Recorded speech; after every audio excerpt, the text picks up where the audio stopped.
की इस वीडियो में हम लोग कक्षा 10वीं गणित प्रश्नावली 3.2 का क्वेश्चन नंबर 7 को सॉल्व करेंगे। क्वेश्चन नंबर 7 दिया गया है समीकरणों x - y + 1 = 0 तथा 3x + 2y - 12 = 0 का ग्राफ खींचिए।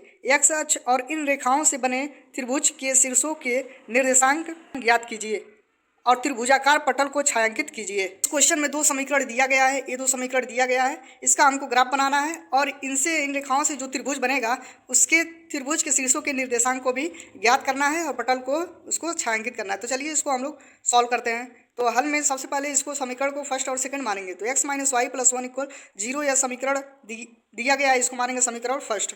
उसके बाद 3x + 2y - 12 = 0 इसको मानेंगे समीकरण सेकंड। ये दोनों दिया गया है। अब इसको हमको ग्राफ पे रिप्रेजेंट करना है। तो ग्राफ पे कैसे रिप्रेजेंट करेंगे? सबसे पहले x या y की वैल्यू को इसमें पुट करेंगे, उसके बाद इसको ग्राफ पे रिप्रेजेंट करेंगे। तो चलिए इसको समीकरण फर्स्ट से लिखते हैं। उसके बाद समीकरण फर्स्ट से लिखेंगे। अब समीकरण फर्स्ट से क्या हम लोग लिख सकते हैं? x को लिख सकते हैं y - 1, इसको इस साइड और लाएंगे तो x इक्वल क्या होगा y - 1।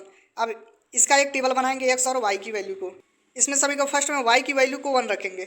y की वैल्यू को 1 रखेंगे तो क्या होगा? 1 - 1 इक्वल क्या होगा? 0। x की वैल्यू 0 आ जाएगी। फिर y इक्वल 2 रखेंगे तो 2 - 1 इक्वल कितना होगा? 1। तो y इक्वल 2 रखेंगे तो x की वैल्यू 1 आ जाएगी। फिर y इक्वल 3 रखेंगे तो x की वैल्यू क्या होगी? इसमें समीकरण फर्स्ट में रखेंगे तो 3 - 1 इक्वल 2। तो x की वैल्यू आ गई 2। y इक्वल 3 रखे हैं तो x की वैल्यू 2 आ गई। इस तरह से इसको सॉल्व करेंगे। समीकरण सेकंड क्या था? 3x + 2y - 12 = 0 था। इसको लिख सकते हैं 3x इक्वल 12 को इस साइड में लाएंगे तो प्लस होगा और 2y को इस साइड में लाएंगे तो माइनस हो जाएगा। तो 3x इक्वल 12 - 2y, x की वैल्यू क्या हो जाएगी? 12 - 2y बटे 3। इस तरह से यह निकल गया। अब इसमें समीकरण सेकंड में y की वैल्यू को पहले 0 रखेंगे। 0 रखेंगे तो क्या होगा? 12 - 2 × 0 तो 0 हो जाएगा बटे 3। तो 3 चौका 12 है। y इक्वल 0 रखेंगे तो x की वैल्यू 4 आ गई। फिर y इक्वल 3 रखेंगे समीकरण सेकंड में तो x की वैल्यू आ जाएगी 2। फिर y इक्वल 6 रखेंगे तो x की वैल्यू आ जाएगी 0, समीकरण सेकंड में रखेंगे। इस तरह से आ गया। अब इसको हम लोग ग्राफ पे रिप्रेजेंट करेंगे और जो त्रिभुज बनेगा उसके शीर्ष को लिखेंगे। तो चलिए ग्राफ पे इसको प्लॉट करते हैं। इस क्वेश्चन को ग्राफीय रूप में इस प्रकार से हम लोग प्रदर्शित कर सकते हैं। समीकरण फर्स्ट के हल का जो टेबल आया था उसमें y की वैल्यू को हम लोग रखे थे 1। जब y की वैल्यू को हम लोग 1 रखे थे तो x की वैल्यू 0 आया था। तो y इक्वल 1, 1 कहाँ पे है? यहाँ पे है। x इक्वल 0, 0 कहाँ पे है? यहाँ पे है। तो इसको मिलाएंगे तो एक बिंदु यहाँ पे मिल गया। फिर समीकरण फर्स्ट में y की वैल्यू को हम लोग रखे थे 2, तो y इक्वल 2 ऊपर जाएंगे यहाँ पे। x की वैल्यू आया था 1, 1 कहाँ पे है? यहाँ पे है। तो इसको यहाँ मिलाएंगे तो यहाँ पे एक बिंदु मिल जाएगा। फिर समीकरण फर्स्ट में y की वैल्यू को हम लोग रखे थे कितना? 3, तो 3 कहाँ पे है? 3 ऊपर जाएंगे तो 3 यहाँ पे है। तो x की वैल्यू कितनी आई थी? 2, 2 यहाँ पे है। इसको इस तरह से मिलाएंगे तो कहाँ पे बिंदु मिलेगा? यहाँ पे बिंदु मिल गया। फिर अब समीकरण सेकंड से लिखेंगे। समीकरण सेकंड में y की वैल्यू को हम लोग क्या रखे थे? 0। तो x की वैल्यू क्या आया था? 4। तो y इक्वल 0, 0 कहाँ पे है? y इक्वल यहाँ पे है। और x इक्वल 4, x इक्वल 4 कहाँ पे है? यहाँ पे है। तो यहाँ पे हमको एक बिंदु मिल गया। ठीक। फिर उसके बाद समीकरण सेकंड में y की वैल्यू को 3 रखे थे।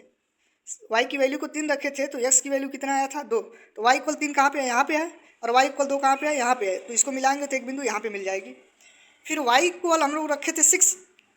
समीकरण सेकंड में y इक्वल 6 रखे थे तो x इक्वल कितना आया था? 0। तो y इक्वल 6 कहाँ पे है? यहाँ पे देख रहे हैं। y इक्वल 6 यहाँ पे, x इक्वल 0 यहाँ पे है। इसको मिलाएंगे तो यहाँ पे एक बिंदु मिल जाएगी।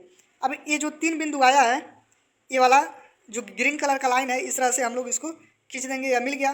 फिर उसके बाद ये ब्लू वाला जो लाइन है इसको भी मिलाया गया है। इस तरह से हम लोग इसको मिला देंगे।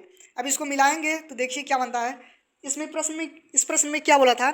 x अक्ष और इन रेखाओं से बने त्रिभुज के शीर्षों के निर्देशांक ज्ञात कीजिए। x अक्ष कौन है? यही तो है x अक्ष। तो x अक्ष ये है और इसके जो रेखाएं हैं, इनके रेखाओं से बने त्रिभुज। इस तरह से एक क्या बन गया? यह एक त्रिभुज बन गया। अब देखिए इसके निर्देशांक क्या हो गए? इसके निर्देशांक एक तो 2 और 3 हो गए और एक निर्देशांक क्या हो गया? 4, 0 और एक निर्देशांक यहाँ पे आया है। तो इसके -1 और 0, इसके तीसरा निर्देशांक हो गया है -1 और 0। अतः इसके 3 निर्देशांक हमको प्राप्त हो गए। लिखेंगे x अक्ष और इन रेखाओं से बने त्रिभुज के शीर्षों के निर्देशांक 2, 3 है। ये वाला एक निर्देशांक, -1, 0 ये वाला आया है और 4, 0 ये रहा। 3 निर्देशांक हमको मिल गया। यही हमको लिखना था और इसको जो त्रिभुज बना है इसको क्या करना था? इसको छायांकित करना था। तो इसको हम लोग इस तरह से छायांकित कर देंगे। जो त्रिभुज बना है इस तरह से इस क्वेश्चन को हम लोग सॉल्व कर सकते हैं बहुत ही आसानी से।